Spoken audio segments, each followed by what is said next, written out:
Okay, should we have a little update on the blown up A65 engine situation?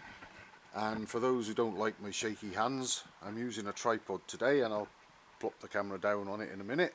But let's just have a look here. I've got the donor crankcases cleaned up now, and they were filthy. They were like they'd been sort of coated with cement or concrete and then had boiling bitumen poured over that. I'm not quite sure what had gone on there with them, but I managed to get it off.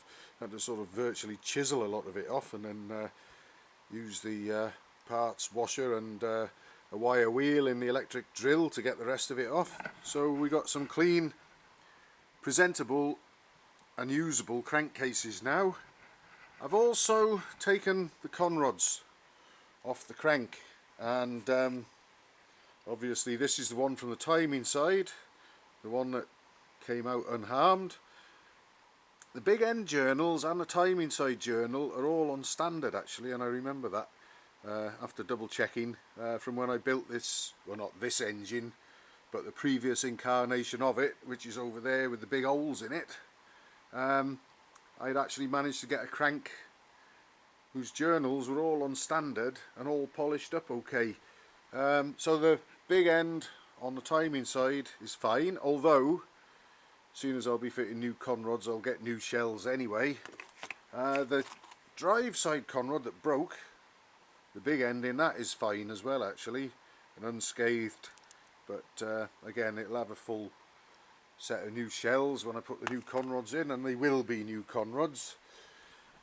What else can I say about this? I've got the crankcases assembled with the crank in there for the simple reason, you can have a look, I wanted to make sure that if the crank was bent, if I fitted it in both the timing side bush, which is a very good fit actually, it's unworn in real terms, and I've got a very good fit between that and the timing side journal on the crank, and I think they'll be good enough to use. I couldn't get a 2 thou feeler gauge tip to even start between them. There's virtually no clearance or play at all to speak of, and I'd be very surprised if I could even get a 1 thou one in there if I had it to hand. So I'm pretty confident that the timing side journal and the timing side bush that was in the timing side case of these cases would be good to carry on and go for many thousands of miles again. But I wanted to put the crank in the cases with a main bearing on the drive side in situ. Now it's not a new one, but of course it will be a new one when I build the engine up, but I just wanted to make sure that I could turn the crank freely by hand, because if it was bent in any way, shape or form, it would certainly bind to some degree or other or have a tight spot as it goes round, but it hasn't. There's also obviously I haven't worried about end float yet. We've got some there. There's no point worrying about that until I've fitted a new drive side bearing, so I'll come back to that when I've done that, which is way down the line yet. I'll separate the crankcases now, and hopefully anyway, and get the crank out for a look, but the big end journals and the timing side journal all look pretty good to me, providing that I can get these cases to cooperate and split. So have a look.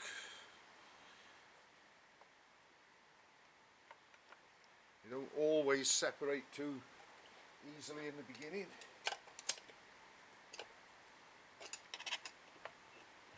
Here we go. Might get that off there.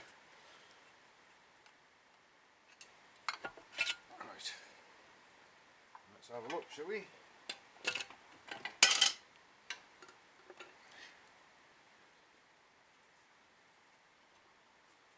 If I just pop this down here for a moment like that. And we can see the timing side journal and the big end journals all nice and clean and shiny. Neither of them, there's 3 of them there, None of them have run dry or hot or picked up. I really don't think that there's been any sort of crack damage or anything like that to this crank.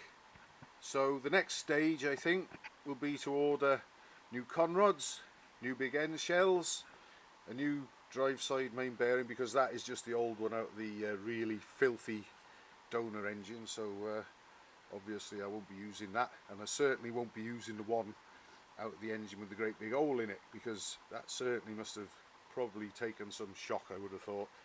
So get those new components, the conrods, big end shells, drive side main bearing, and I could be fairly close to sort of putting the bottom end back together. I think I'll probably also take a look at the gearbox, get the guts of the gearbox out and just make sure that they're all right, and if needs be, use the best of the two. If I think the other one has probably survived, even though there's a hole in the case in this sort of area. If I need to use it for any spares, I'm sure most of it, if not all of it, will be serviceable. But I'll pick out the best components if I need to, and that'll be our bottom end dealt with. Cylinder barrels. I had a look at the cylinder barrels from the donor engine, and unfortunately there's quite a lot of rust in one of the bores there, but it's not the end of the world because they appear to be on a standard bore. So new pistons and a rebore, probably if I can get a vapor blast and a paint job on them, it wouldn't hurt really. And as we've already seen, the cylinder head from the blown up engine appears to have survived intact and unharmed. So I think we could be making some progress with it finally in the very near future. But this just about wraps it up for the weekend for me. I'm going to try and warm up this crankcase now that I've done my little check to make sure that the crank spins freely in a set of main bearings.